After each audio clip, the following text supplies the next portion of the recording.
Live from the BDN Studios, it's Bang and Dang. That's awesome. If you don't like that, then You ain't black.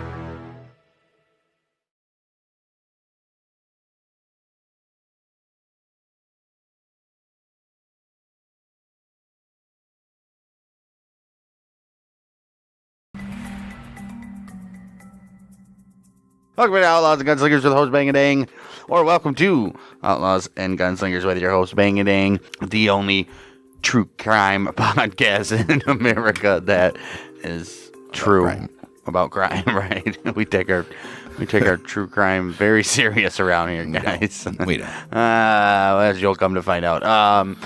We got the Reagan assassination attempt. Not quite a. If anybody heard last week's episode, you know we don't take it serious because judging by the pews in the pews. I think I took that out. You didn't. Did I not? No, I listened to it today. The pews in the pews. That's messed up. Yeah, the Reagan assassination attempt after, well, if you know what we're talking about, we did Sutherland Springs church shooting last week and pews in the pews. Apparently, we got the Reagan assassination attempt for the seventh time. I've said that. We should disclaimer of misinformation last week, or the forgotten information. We thought the guy with the gun was in the church, but he wasn't. It was actually across the street. Actually across the street. And then he heard the shots and came out in his skivvies. Right. Shot the dude twice. Right. Well, other than that, everything else was truthful. Right. John Hinckley. Everybody should remember this. March 30th, 1981. Shot Ronald Reagan as he was returning to his limousine after a speaking engagement at the Washington Hilton. I believe he struck like two other Secret Service guys and paralyzed one from like the neck down. Took a hit for old Reagan. All right. And shoved him in the limo and off he goes. But he did it to impress Jodie Foster, All right. with whom he had developed an erotomanic, I think I'm saying that right, obsession with. Hinckley was born in Ardmore, Oklahoma, and moved with his wealthy family to Dallas, Texas at the age of 4. His dad was John Warnick Hinckley, who passed away in 2008, but he was the founder, chairman, chief executive, and president of the Vanderbilt Energy Corporation in Texas. Dude has money. He got, well, is it oil probably? Is it oil money? Energy? Has to be something like that. She would be oil, right? Yeah. His mother was Joanne Hinckley. She passed away in 2021. Well, Hinckley grew up in University Park, Texas, and attended Highland Park High School. Highland Park. Isn't that where Matthew Stafford went? Highland Park, I think so. And Clayton Kershaw? Because you know they went to high school together. Of course. No. After Hinckley graduated from high school in 1974, his family, owners of the Hinckley Oil Company. There you go, boys. Oh, damn. They had the Vanderbilt Energy Corporation and the Hinckley Oil Company? Fantastic. Or is it they just calling it the Hinckley Oil Company? Right. Anyways, they moved to Evergreen, Colorado, where the new Colorado? Where the new company headquarters was located. He was an off and on student at Texas Tech University from 1974 to 1980, but eventually dropped out. Why would you need to go to college? For 6 years and then drop out. I didn't even notice that part, yeah. Ridiculous. I was referring to all the money his family has. But in 1975, he went to L.A. in the hope of becoming a songwriter. Well, here we go. Oh, jeez. Songwriter. His efforts were unsuccessful, and he wrote to his parents with tales of misfortune and pleas for money. Mom and Daddy. He also spoke of a girlfriend who was named Lynn Collins, who turned out to be a fabrication. Oh, jeez. In September of 1976, he returned to his parents' home in Evergreen. I bet there actually was a Lynn Collins, but it wasn't his girlfriend. He lusted over her. Just Right. It's like he did for Jody. Obsessed with some coffee shop girl or something. Right. In the late 70s, early 80s, he began purchasing weapons and practicing with them. He was prescribed antidepressants, well, there you go, and tranquilizers to deal with his emotional problems. See, that's a problem. Tranquilizers, jeez, dude, what are we doing here? That's a problem. You don't give pills to people who are depressed. Sorry, people. Hinckley became obsessed with the 1976 film Taxi Driver, in which disturbed protagonist Travis Bickle, played by Robert De Niro, plots to assassinate a presidential candidate. Bickle was partly based on the diaries of Arthur Bremer, who attempted to assassinate George Wallace. Governor George Wallace, that is. Hinckley developed an infatuation with Jodie Foster, who played IRS Steensma. Oh, IRS? No, who played Iris Steensma, a sexually trafficked 12-year-old child. He sent Foster love letters. When Foster entered Yale University, Hinckley moved to New Haven, Connecticut for a short time to stalk her. Oh, no. He sent Foster love letters and romantic poems, repeatedly called and left her messages. Failing to develop any meaningful contact with Foster, Hinckley fantasized about conducting an aircraft hijacking or even killing himself in front of her to get her attention. Well, if you got her attention after killing yourself, then it's probably no for no good anyways, you idiot. This guy's a moron. Dumb. Did he tell this to anybody? Well, did he? Eventually, he settled on a scheme to impress her by assassinating the president. Oh, shit. Thinking that by achieving a place in history, he would appeal to her as an equal. Okay. Hinckley trailed President Jimmy Carter from state to he was first was Jimmy Carter, huh? From state to state and was arrested in Nashville on a firearms charge. Oh, geez. Here we go. Penniless, he returned home. Despite psychiatric treatment for depression, his mental health did not improve. I wonder why. He began to target the newly elected president, Ronald Reagan, in 1981. This guy is mentally... something had to happen. Probably mommy and daddy issues. Rich mommy and daddy, they don't pay attention to the kid. He was never good enough. Right. He began to target newly elected President Ronald Reagan in 81. For this purpose, he collected material on the JFK assassination. Oh, jeez. Hinckley wrote to Foster just before his attempt on Reagan's life. He says, over the past 7 months, I've left you dozens of poems. You still ain't calling. I left my home number, my phone, and my pager at the bottom. Said, I left you dozens of poems, letters, and love messages in the faint hope that you could develop an interest in me. Although we talked on the phone a couple of times, I never had the nerve to simply approach you and introduce myself. The reason I'm going ahead with this attempt now is because I cannot wait any longer to impress you. John Hinckley Jr. Did she get this before? How do they talk on the phone several times? So obviously he can contact her. Yeah, I don't know. Maybe she answered and he was like, and she hung up on him or something. Oh, no, not John Hinckley. 21st of March, 1981, newly elected President Ronald Reagan, who took office on January 20th, 1981. His wife, Nancy, visited Ford's Theater in Washington, D.C.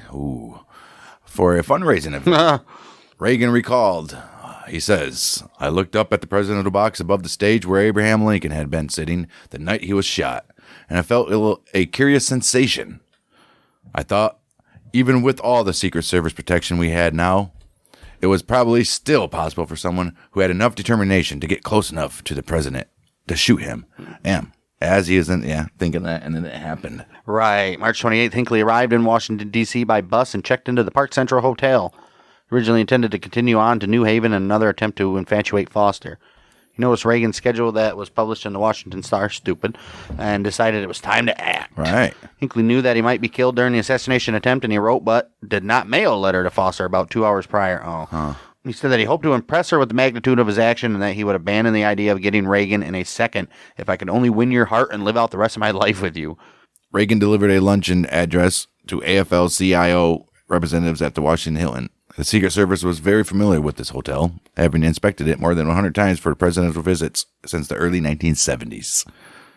The Hilton was considered the safest venue in Washington because of its secure enclosed passageway called President's Walk, built after 1963 assassination of JFK. The Gipper entered the building through the passageway at about 1:45 p.m., waving to a crowd of news, media, and citizens. Secret Service had required him to wear a bulletproof vest for some events, but Reagan was not wearing one for this speech because his only public exposure would be about 30 feet between the hotel and his limousine. He's like, that's 30 feet, guys. It's a lot. And the agency did not require vests for agents that day either. No one saw Hinckley behaving in an unusual way. Witnesses who reported him as fidgety and agitated apparently confused Hinckley with another person that the Secret Service had been monitoring. Damn, dude, so there's more than one threat there. Of course, dude. It's very... It's just crazy. At least to 20. 2:27 p.m., Reagan exited the hotel through President's Walk on Florida Avenue where reporters waited. He left the T Street Northwest exit toward his waiting limousine as Hinckley waited within the crowd of admirers. Secret Service had extensively screened those attending the president's speech, but greatly erred by allowing an unscreened group to stand within 15 feet of him behind a rope line. Why would you do that? Unscreened group. It was planned. The agency uses multiple layers of protection. Local police in the outer layer briefly check people. Secret Service agents in the middle layer check for weapons, and more agents from the inner layer immediately around the president. Right. Hinckley penetrated the first two layers. How do you penetrate the one that was supposed to check him for weapons? That's sad. I'm telling you, there's more. See, everything turns into a freaking conspiracy. Is the FBI involved in this? I'm sure they are, and that's for investigation. Well, several hundred people applauded Reagan. The president unexpectedly passed right in front of Hinckley. Reporters standing behind a rope barricade 20 feet away asked questions. As Mike Putzel of the American Press shouted, "Mr. President!" Hinckley, believing he would never get a better chance, assumed a crouch position, and he rapidly fired a Rome RG-14 22 LR blue steel revolver 6 times in 1.7 seconds. Pap, pap, pap, pap, pap, pap, pap, pap. Missing the president with all 6 shots. Oh, jeez. Oh, I thought he hit him. The first round hit White House Press Secretary James Brady in the head above his left eye, passing through underneath his brain and shattering his brain cavity. The small explosive charge in the round exploded on impact. Oh, jeez. Oh, man.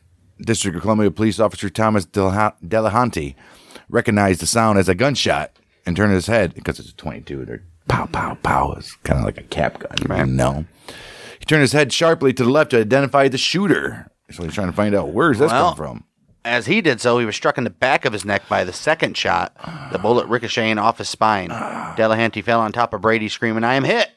Hinckley now had a clear shot at the president, but Alfred Antonucci, a Cleveland, Ohio labor official who was standing nearby, saw Hinckley fire the first 2 shots, hit him in the head, and begin to wrestle him to the ground.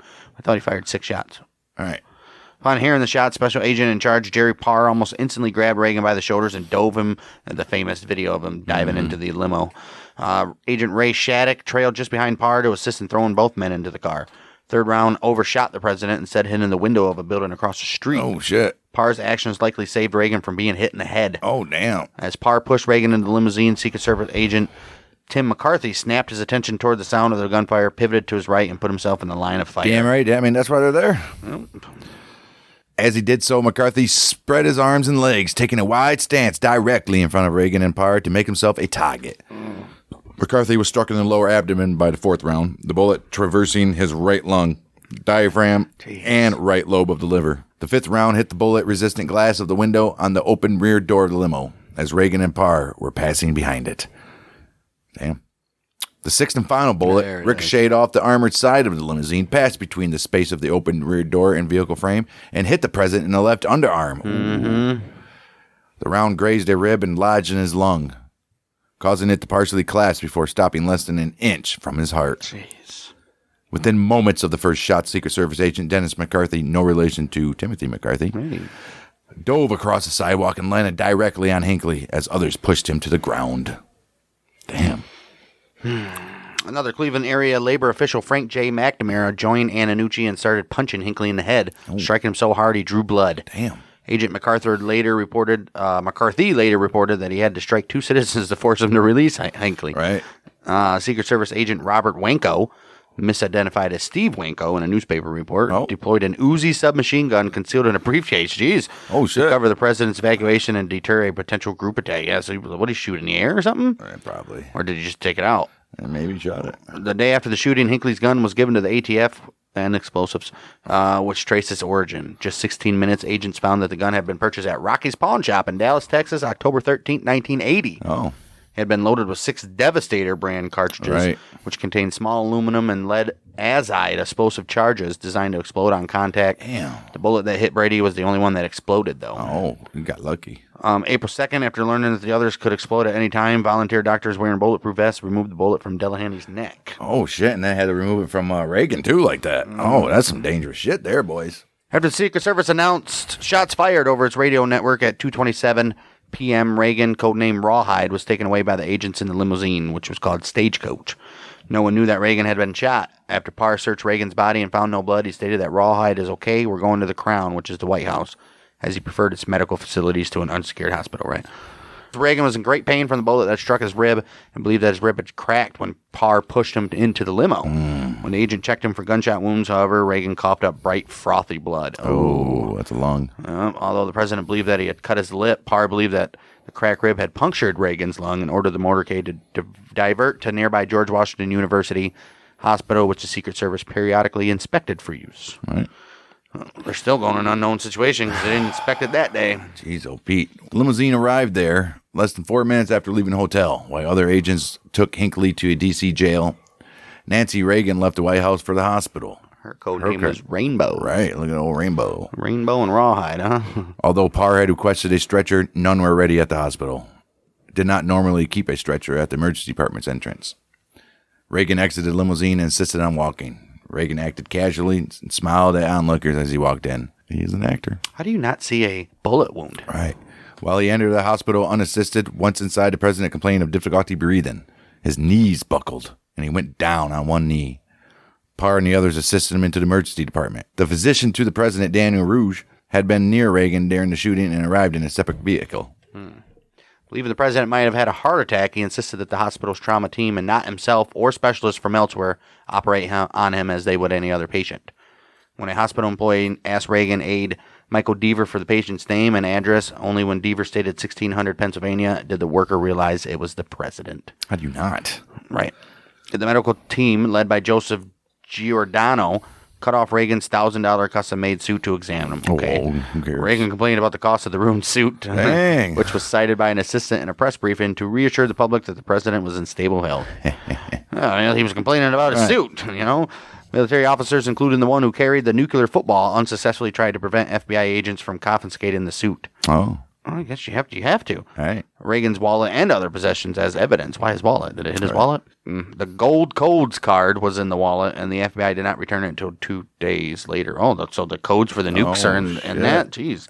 That's not good. They shouldn't be able to do that. And the FBI had it for 2 days? Yeah. Oh, shit. Uh-oh. Well, they get changed all the time, though. Uh-oh. Some fishy's going on here with the phoebe. The medical personnel found that Reagan's systolic blood pressure was 60 compared to normal of 140, indicating that he was in shock and knew that most 70-year-olds in the president's condition would not survive this. Reagan was in excellent physical health, however, and also was shot by a 22 caliber instead of a larger 38 was first feared.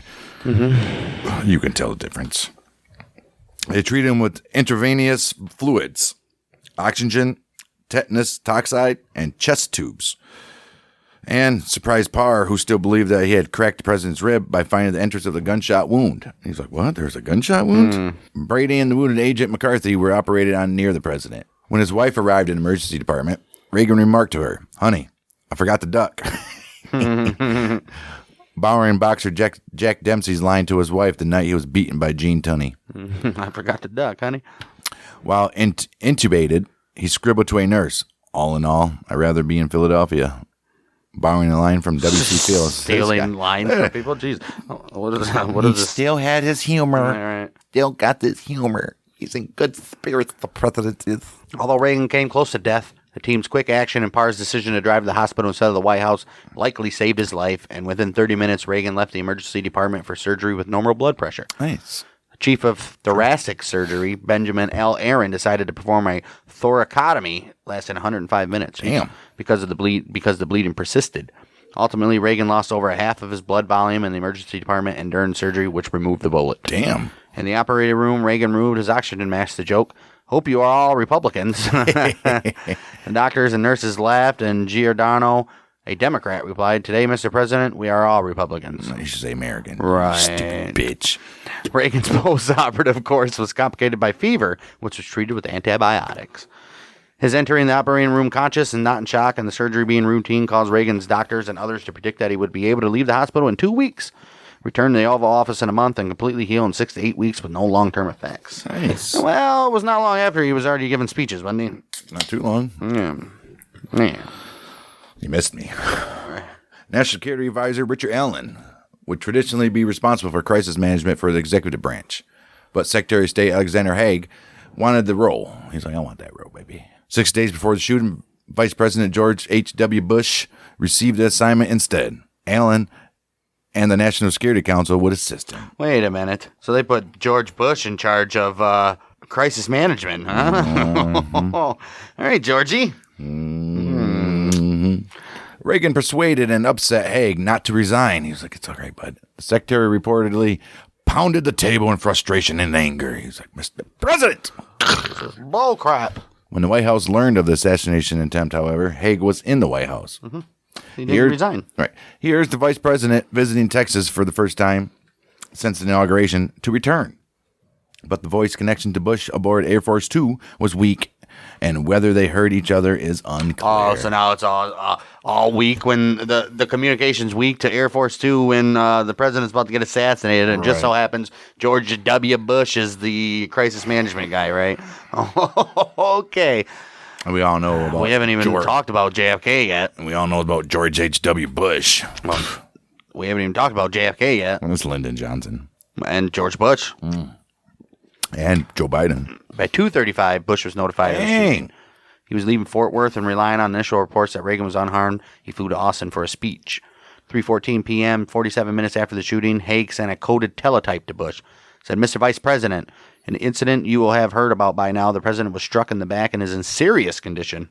Medical authorities are deciding now whether or not to operate. Recommend you return to D.C. at earliest possible moment. Secretary Alexander Haig, Jr. Air Force Two refueled in Austin before returning to Washington at what is pilots described as the fastest speed in the plane's history. The aircraft is speeding in this guy. The aircraft did not have secure voice communications. Why? And Bush's discussions with the White House were intercepted and given to the press. How do you not have... Oh, my, dude. What is happening here? White House counsel Fred Fielding immediately prepared for a transfer of presidential powers under the 25th Amendment. Chief of Staff James A. Baker and counselor to the president Edwin Meese went to Reagan's hospital, still believing that the president was unharmed. They didn't even know. Within 5 minutes of the shooting, members of the cabinet began gathering to the White House Situation Room. They're like, oh, shit, here we go, boys. How many of those cabinet members were present for JFK? I'm just about to say that. The cabinet and the Secret Service were initially unsure whether the shooting was part of a larger attack by terrorists or a foreign intelligence service such as the KGB. When in doubt, blame the KGB. Russia. Tensions with the Soviet Union were high due to the solitary movement in the communist Poland. The cabinet was also concerned that Soviets would take advantage of the unstable situation to launch a nuclear attack. They're always thinking the worst. I guess you have to when you're in that position, though. After the shooting, the American military detected 2 Soviet ballistic missile submarines patrolling unusually close to the east coast of the United States. I mean, why wouldn't you? If I was Russia, I'd be doing it too. Like, motherfuckers. Let's see here. Let's see what happens here, boys. Allowing their missiles to reach Washington, D.C. 2 minutes faster than usual. So they could still reach just 2 minutes faster. Right. That's 2 minutes. Nothing you can do when they're in open water, though. So not like you can stop them from doing it. Nope. Defense Secretary Caspar Weinberger responded by placing the Strategic Air Command on high alert.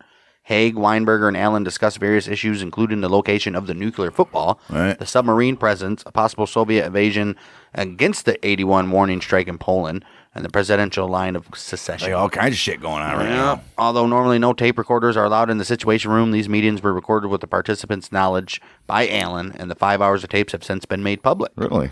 The group obtained a duplicate nuclear football on gold Codes card and kept it in the Situation Room. Reagan's football was still with the officer at the hospital, and Bush also had a card and a football. Right. The participants discussed whether to raise the military's alert status and the importance of doing so without changing the DEFCON level. I mean, you can always keep them at high alert, right? Right. On standby. Call Major General and be like, you be ready, mofo. They eventually determined that the number of Soviet submarines was normal. Well, shouldn't they already know how many are usually? They should have figured that out in 5 seconds. They did. How many are usually there, and how many are there now? Oh, same. Okay. They knew it. They wanted something more. All right. People like that. You always want something more. A pair of Soviet submarines was taken over the patrol area from another pair. A relief operation that routinely occurred at the end of the month. So, I mean, they knew this. It just happened to be today. However, one of the 4 submarines was patrolling unusually close to the coast. In consideration of the ongoing tensions over Poland, Weinberger ordered the Strategic Air Command to be put on alert, but did not reveal their alert status to the public. That's fucked up. Right. Upon learning that Reagan was in surgery, Haig declared the helm is right here, and that means right in this chair for now, constitutionally, until the vice president gets here. Right. He has...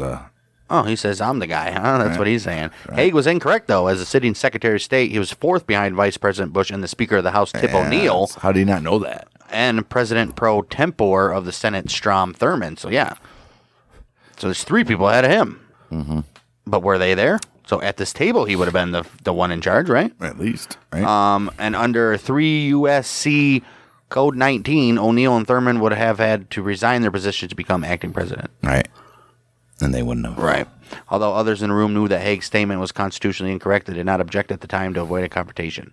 Allen later said that although Haig incessantly drummed on some variant of I am in charge, I am senior, he and Fielding didn't give a rat's ass as Bush would be in charge when he arrived. Right. Anyhow. Mm-hmm.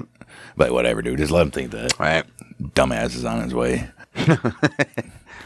At the same time, press conference underway in the White House briefing room. CBS reporter Leslie Stahl asked Deputy Press Secretary Larry Speaks, who was running the government,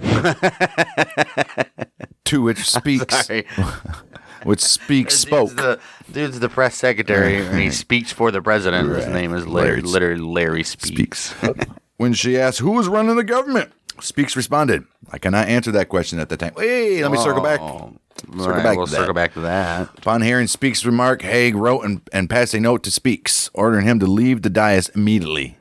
Damn, he's like, get the fuck off stage, you son of a bitch. Jeez. Moments later, Haig himself entered the briefing room, where he made the following controversial statement. Constitutionally, gentlemen, you have the president, the vice president, the secretary of state, in that order. And should the president decide he wants to transfer the helm to the vice president, he will do so. As of now, I am in control in the White House, pending the return of the president or the vice president, and in close touch with him. If something came up, I would check with him, of course. Who's this guy, dude? Look at this, puffing man. out his chest, you isn't ain't they? getting, damn. Despite his familiarity with the briefing room from serving as Richard Nixon's chief of staff, Stahl described Haig as visibly shaken. Associated Press wrote that his voice continually choked up and quavered with emotion, and his arms trembled. He was he probably thought he was really in charge. He didn't know what the hell he was going to do. Shit. Those in the Situation Room reportedly laughed when they heard him say, I am in control here. And Allen later said, I was astounded that he would say something so eminently stupid. Right. Haig later said, I wasn't talking about transition. I was talking about the executive branch who was running the government. That was the question asked. It was not who was in line to be president, should the president die. Which is true. Same thing. Right. Well, although Haig stated in the briefing room that there are absolutely no alert measures that are necessary at this time or contemplated. While he was speaking, Weinberger raised the military's alert level. After Haig returned to the Situation Room, he objected to Weinberger doing so, as it made him appear a liar. He's got a good point there. Although as deputy commander-in-chief, only Reagan outranked Weinberger in the National Command Authority. Oh. Weinberger So you got all these levels of stuff. It's crazy. Weinberger and others accused Haig of exceeding his authority with his I am in control statement. While Haig defended himself by advising others to read the fucking Constitution. Right, was read the Constitution. Saying his comments did not involve succession and that he knew the pecking order. Right. Well, aboard Air Force 2, Bush watched Haig's press briefing. He's probably like, oh, this guy. And I thought I was stupid. Meese told him that Reagan was stable after surgery to remove the bullet. The vice president decided to not fly by helicopter from Andrews Air Force Base to the White House. He said to the military aide, only the president lands on the South Lawn. No shit. Look at Bush. I ain't it. Not yet, anyways. Bush later said in an interview that landing on South Lawn would have made for great TV. Right. But would have sent the wrong message to the country Damn and right. pointed out that the South Lawn was situated under the president's bedroom window. Yeah, you can't do that. Right. Where the first lady was waiting for news of Reagan's surgery. Oh, shit. After landing about 6:30 p.m., Marine 2 instead flew to number 1 Observatory Circle. Right. Should have. Yeah. Look at that guy with a conscience. He probably didn't come up with it, though. No. Despite brief flare-ups and distractions, Allen recalled, the crisis management team and the Situation Room worked well together. The congressional leadership was kept informed. Governments around the world were notified and reassured. Reagan's surgery ended at 6:20 p.m., although he did not regain consciousness until 7:30, so could not invoke Section 3 of the 25th Amendment to make Bush acting president. Right. The vice president arrived at the White House about 7 o'clock. He did not invoke Section 4. He could have invoked Section 4, which Right. he could have claimed that Right. He's unfit. Reagan's Unfit. out of it right now, so he can take control, but he didn't, huh? Well, look at Bush having, I don't know. Right. I'm changing my tune about this guy. Bush took charge of the Situation Room meeting, though, which received an update that the planned Polish national strike was canceled, obviously. They evaluated new satellite images from Eastern Europe that showed no Soviet troop movements near Poland. And they further assessed that Hinckley Jr. was likely acting alone after being informed of his October 1980 arrest record in Nashville, which suggested he had been trailing then President Carter. Did they just figure that out now, or they knew that then? Yeah, I don't know, but I think they knew it. Bush stated on national television at 8:20 p.m., I can reassure this nation and a watching world that the American government is functioning fully and effectively. We've had full and complete communications throughout the day. The assassination attempt was captured on ENG videotape by several cameras, including those belonging to Big Three television networks. ABC. ABC began airing footage at 2:42 p.m. Of course they did. All three networks erroneously reported that Brady had died. Oh, no. When ABC News anchorman Frank Reynolds, a friend of Brady, was later forced to retract the report, he angrily said on air to his staff, "Come on, let's get it nailed down." Right, they're giving him false information. Right. As a result of the miscommunication, he was pissed. ABC News also initially reported that President Reagan had not been injured. No, well, geez. they didn't know Right. that. A network erroneously reported that He was undergoing open heart surgery. Oh, my gosh. While CNN did not have a camera of its own at the shooting, it was able to use NBC's pool feed, and by staying on the story for 48 hours, the network, less than a year old, built a reputation for thoroughness. Oh, jeez. Yeah, I'm willing to bet CNN's the one that did the open heart surgery story. That's why they just said Ed Network.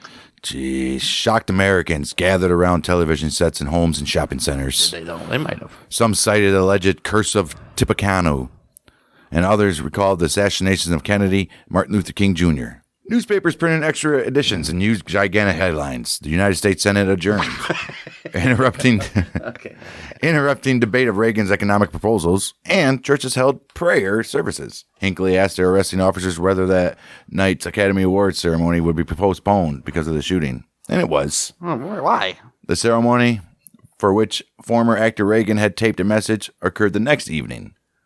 The president survived surgery with a good prognosis, and the NCAA championship basketball game that evening between Indiana and North Carolina was not postponed, although the audience of 18,000 in Philadelphia held a moment of silence before the game, which Indiana would go on to win. In the immediate aftermath of the shooting, Dow Jones Industrial Average declined before the New York Stock Exchange closed early. But the index rose the next day as Reagan recovered. Beyond having to postpone his Academy Awards broadcast, ABC temporarily renamed the lead character of The Greatest American Hero, which had debuted in March, from Ralph Hinckley to Ralph Hanley. Damn. And NBC postponed a forthcoming episode of Walking Tall titled Hitman. Oh, jeez, who cares? I know, right? Damn.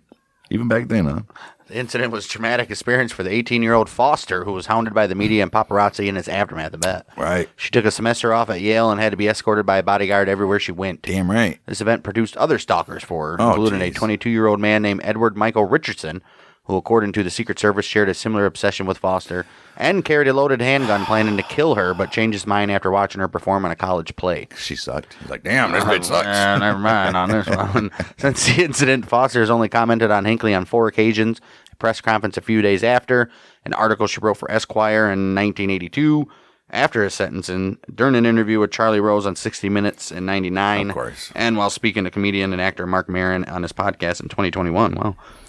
I mean, yeah, right. She has ended or canceled several interviews if the event was mentioned, or if she felt that interviewer was going to bring up Hinckley. To Marin, Foster said that she voluntarily chose not to speak about the incident in interviews to avoid being labeled as an actress primarily remembered for the incident, which is right. Good for her, yeah. I mean, that could be a killer or... Now she's old.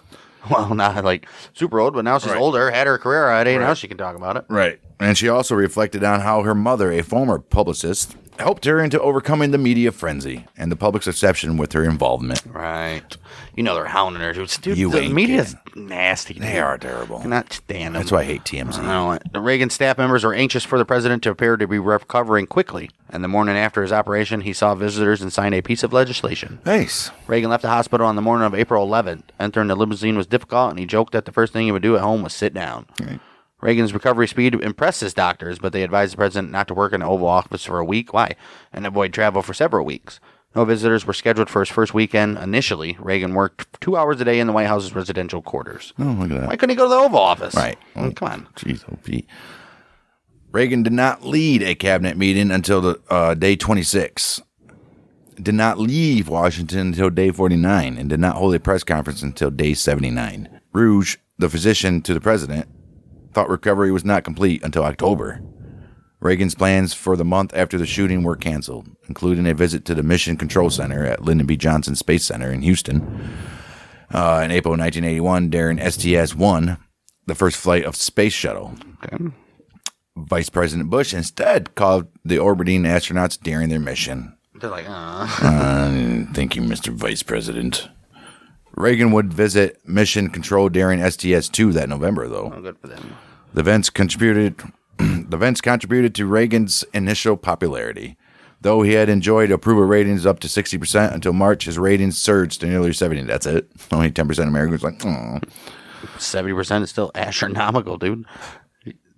Privately, Reagan believed that God had spared his life so he might go on to fulfill a greater purpose. Well. And although not a Catholic, meetings with Mother Teresa, Cardinal Terence Cook, and fellow shooting survivor Pope John Paul II? Yeah, you got to tempt it on. All right. That's why they drive the little Mercedes golf cart with glass around them nowadays. All right. Well, all these guys reinforce his belief. Yep.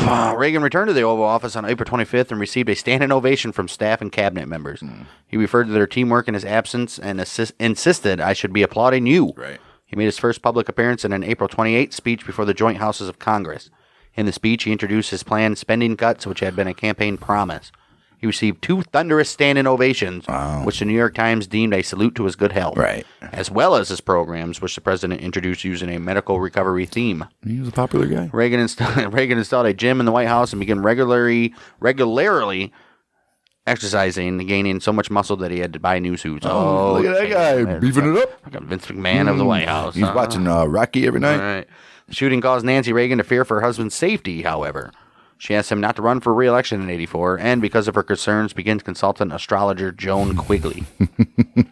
Okay. Reagan, as president, never again walked across an airport tarmac or got out of his limo on a public sidewalk. Damn. I bet so. In an 87 speech in West Berlin, Reagan responded, "Missed me?" Or responded, "Missed me," after a balloon popped in the manner of gunfire, which the audience answered with cheers and laughter. There's mostly laughter and then cheers. Gorbachev, tear down that wall. Thomas Delahanty recovered, but developed permanent nerve damage to his left arm and was ultimately forced to retire from the Metropolitan Police Department due to his disability. Better have taken care of him for life. Timothy McCarthy recovered fully and was the first of the wounded men to be discharged from the hospital. James Brady survived, but his wound left him with slurred speech and a partial paralysis that required the full-time use of a wheelchair. Mm-hmm. Brady remained press secretary for the remainder of Reagan's administration. Nice. But this was primarily a titular role, right? Somebody else did it. He was still the guy, though. Later, Brady and his wife Sarah became leading advocates of gun control and other actions to reduce the amount of gun violence in the United States, as often happens when stuff like this. They also became active in the lobbying organization Handgun Control Incorporated, which would eventually be renamed the Brady Campaign to Prevent Gun Violence, and founded the nonprofit Brady Center to Prevent Gun Violence. The Brady Handgun Violence Prevention... It was a campaign, and then it became a center. Fantastic. The Brady Handgun Violence Protection... Only handgun violence. Everything else is fine. The Brady Handgun Violence Prevention Act was passed in 1993, that many years later, as a result of their work. Brady died on 4th of August 2014 in Alexandria, Virginia. Does that count as murder from Hinckley? At the age of 19. At the age of 73. Following Brady's death, the District of Columbia medical examiner ruled the death a homicide stemming from wounds caused by the Hinckley assassination attempt. This ruling raised the possibility that Hinckley could face additional future murder charges. However, prosecutors declined to do so for 2 reasons. First, a jury had already declared Hinckley insane at the time of the shooting. Well, we didn't get there yet. And the constitutional prohibition against double jeopardy would preclude overturning this ruling on account of Brady's death. Second, in 1981, Washington, D.C. still had the common law year and a day rule in place. Right. So anything after a year and a day? I don't know. Although the year and a day rule had been abolished in the district prior to 2014, the constitutional prohibition against ex post facto law would preclude the upgrading of charges for deaths resulting today from acts committed while the rule was in effect, and would prohibit the government from challenging Hinckley's successful insanity defense based on the current federal law. Right. Hey, man, laws are laws. The shooting of Reagan exacerbated the debate on gun control in the United States that began with the December 1980 handgun murder of John Lennon. Reagan expressed opposition to increased handgun control following Lennon's death and reiterated his opposition after his own shooting. However, in a speech at an event marking the assassination attempt's 10th anniversary, Reagan endorsed the Brady Act. Anniversary is a word we usually associate with happy events that we like to remember. Birthdays, weddings, first job. March 30th, however, marks an anniversary I would just as soon forget, but cannot. 4 lives were changed forever, and all by a Saturday night special, a cheaply made .22 caliber pistol, purchased in a Dallas pawn shop by a young man with a history of mental disturbance. This nightmare might never have happened if the legislation that is before Congress now, the Brady Bill, had been law back in 1981. If the passage of the Brady Bill were to result in a reduction of only 10 or 15% of those numbers, and it could be a good deal greater, it would be well worth making it law of the land. And there would be a lot fewer families facing adversaries such as the Bradys, the Delahantys, the McCarthys, and the Reagans. And we will face this every March 30th. 1994, Reagan made numerous appeals to support the federal assault weapons ban in the House of Representatives. At least 2 representatives, Republican Scott L. Klug and Democrat Richard Swift, credit Reagan's efforts for the decision to vote for the bill, which eventually passed by 216 to 214 margin. Damn. After the assassination attempt, Jerry Parr was hailed as a hero. Oh. He received congressional commendations for his actions. He was named one of 4 top cops in the U.S. by Parade magazine. Jeez, top cops. He later wrote about the assassination attempt in his autobiography, of course, calling it both the best and worst day of his life. Right. Parr came to believe that God has directed his life, and so that he could one day save the president's life, and became a pastor after retiring from the Secret Service in '85. Nice. He died of congestive heart failure at hospice in Washington, D.C. at age of 85 on October 9th, 2015. Wow. Antonucci and McNamara both became ill following the assassination attempt. McNamara died a few months later. Antonucci died in 1984. At his 1982 trial in Washington, D.C., having been charged with 13 offenses, Hinckley was found not guilty by reason of insanity on the 21st of June. The defense psychiatric reports portrayed Hinckley as insane, while the prosecution reports characterized him as legally sane, obviously. Hinckley was transferred into psychiatric care from Bureau of Prisons custody on 18th of August, 1981. Soon after his trial, Hinckley wrote that the shooting was the greatest love offering in the history of the world, and was disappointed that Foster did not reciprocate his love. It's like, how could she not love me now? Jeez. The verdict resulted in widespread dismay. As a consequence, the United States Congress and a number of states revised laws governing when a defendant may use the insanity defense in a criminal prosecution. What do you mean? He can use it all the time if he's insane, right? Maybe. Idaho, Montana, Utah abolished defense altogether. You can't. No, right. They're like, no, there's no such thing. Who gives a shit if you're insane, mental? Right. Do your fucking time for the crime. In the United States, before the Hinckley case, the insanity defense had been used in less than 2% of all felony cases and was unsuccessful in almost 75% of those trials. Damn. Public outcry over the verdict led to the Insanity Defense Reform Act of '84, which altered the rules for consideration of mental illness of defendants in federal criminal court proceedings. Okay. In 1985, Hinckley's parents wrote Breaking Points, a book detailing their son's mental condition. Don't you guys got enough money? Changes in federal and some state rules of evidence laws have since excluded or restricted the use of testimony of an expert witness, such as a psychologist or psychiatrist, regarding conclusions on ultimate issues in insanity defense cases, including whether a criminal defendant is legally insane. What? But this is not the rule in most states. Right. Vincent J. Fuller, an attorney who represented Hinckley during his trial and for several years afterward, said Hinckley has schizophrenia. Yeah, I doubt it. Park Dietz, a forensic psychiatrist who testified for the prosecution, diagnosed Hinckley with narcissistic and schizoid personality disorders and dysthymia, as well as borderline and passive-aggressive features. At the hospital, Hinckley was treated for narcissistic and schizotypal personality disorder and major depressive disorder. Oh, get out of here.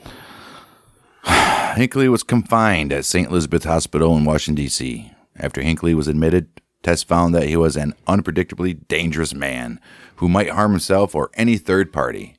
Clearly. 1983, he told Penthouse that on a normal day he would see a therapist, answer mail, play guitar, listen to music, play pool, watch television, what every other American would do. Hey, you know what? I do a lot of things. Also eat some lousy food and take delicious medication. Oh, jeez. Oh, damn. Delicious medication. Around 1987, Hinckley applied for a court order allowing him periodic home visits. As part of the consideration of the request, the judge ordered Hinckley's hospital room searched.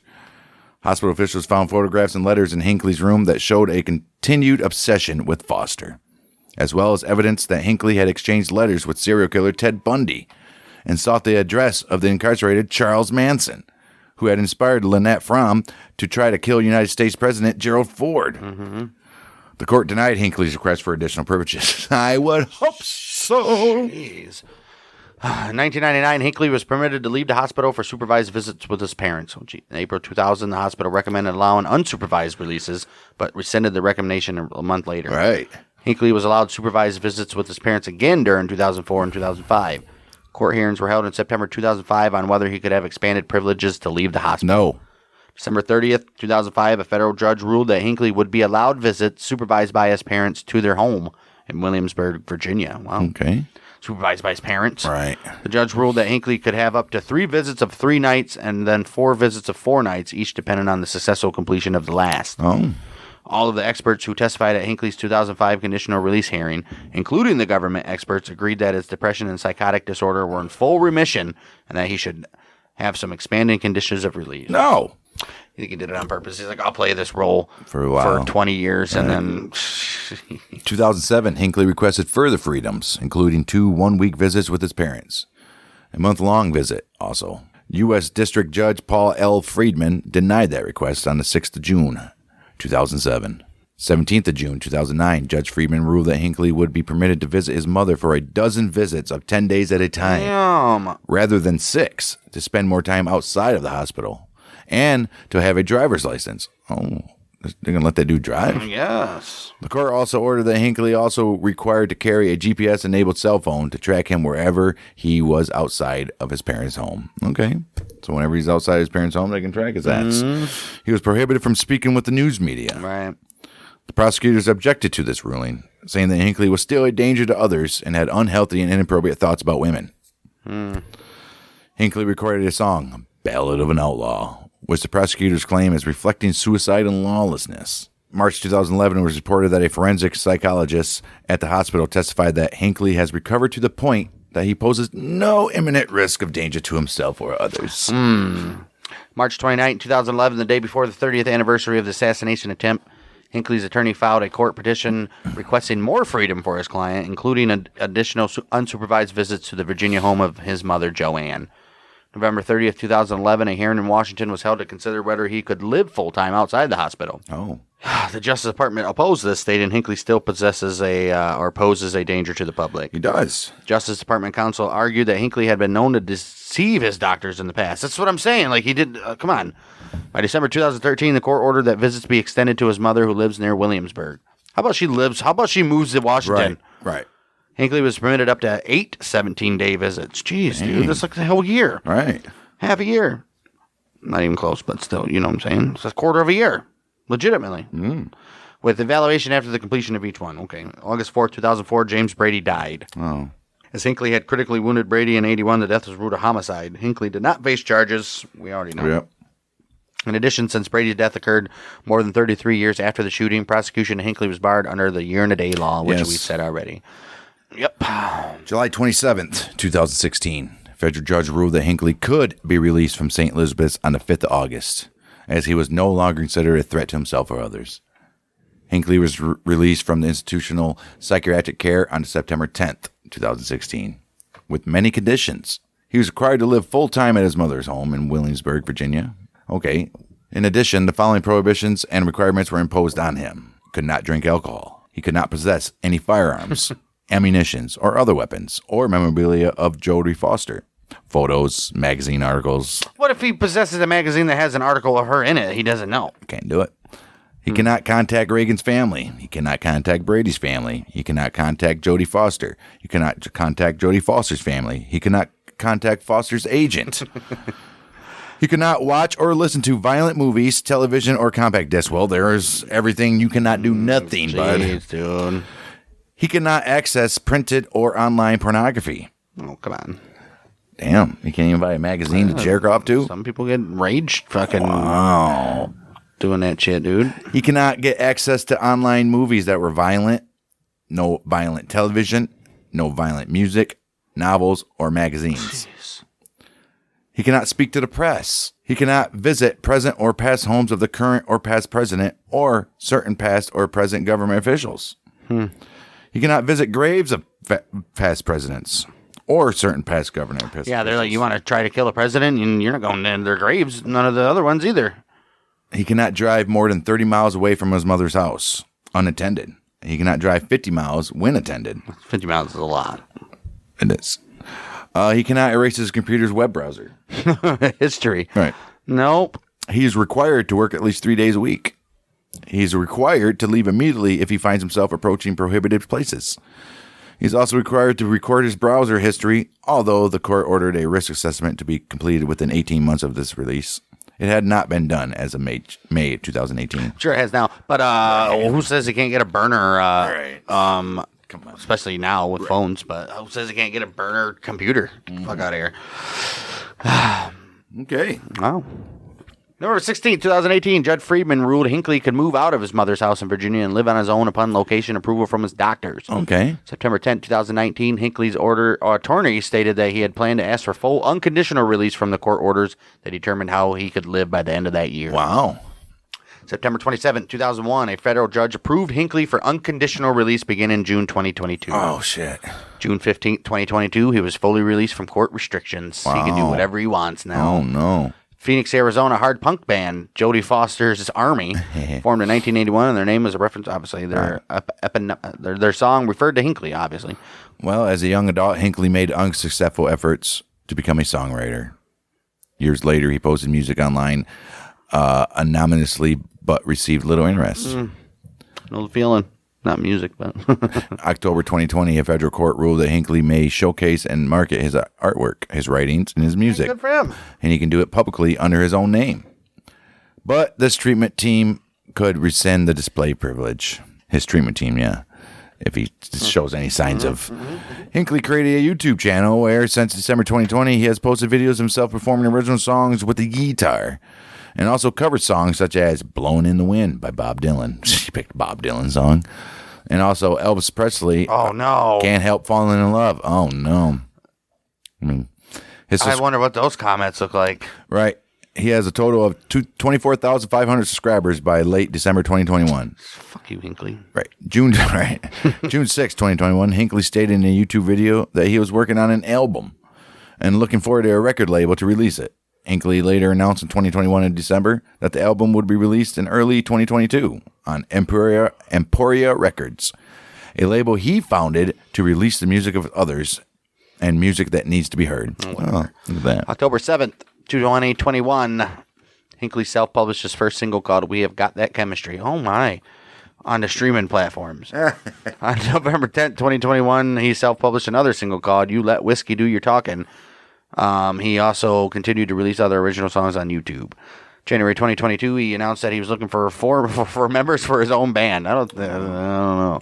June 15th, 2022, was announced that he would have been what would have been his first live performance in front of a physically present audience at a Brooklyn, New York venue. Been canceled over security concerns. 3 other planned concerts that summer: Chicago, Hamden, Connecticut, Williamsburg, Virginia, were also canceled because of threats. Asbestos Records, plan to release a vinyl of Hinckley's songs in the fall of 2022. Oh, look at that shit. Well, dude, what's his song sound like? Is he good? Dude. I mean, if he's good, I have to give it a listen. Dude. Unconditional release. This dude had it planned. Right, I'm telling you, dude. Or they all, whoever behind it had it planned. You just act stupid and mental for a few years. We'll get you back to life, buddy. I don't know. As usual, we got anything wrong or you know more about this Hinckley guy that we could find, let us know at bangdangpodcast@gmail.com and all that good jazz. I mean, we could have went more in depth on Reagan and the government's involvement. Or not involvement, but all that stuff, what happened while Reagan was recuperating and all that, but nobody wants to hear that shit. Why would we do that? Normal government stuff was happening. Right, exactly. So, whatever. We could have probably went more in on the trial, but right, yeah. Just for him to end in. Right. Yeah, that's John Hinckley and the presidential assassination attempt of Ronald Reagan. The Gipper. The Gipper. That will do it for this episode. They had the biggest landslide ever in presidential races. Not ever. Who had one? I think it was one in like the 1800s. Oh, that don't count. It was like damn near zero for the other guy or something like that. That don't count. There were no real politicians back then. Well, of course there was, but yeah. Next week we'll be back for this one. A big one actually. The Virginia Tech shooting in April 16th, 2007, obviously at Virginia Tech in Blacksburg, Virginia. A Chinese dude from South Korea, sorry guys, killed 32 people, wounded 17 others with the semi-automatic pistols. 6 others were injured. The crazy thing about this one is he did the shooting in the morning, left for like 3 hours, came back and killed more people. Oh my. Yeah. How? It's just messed up in this one. Oh wow. But yeah, we'll get into that, the Virginia Tech shooting, and then over on Battles of the American Civil War, another podcast we are creeping up like 2 weeks away from Second Bull Run. We are creeping up like biting out a 12-year-old.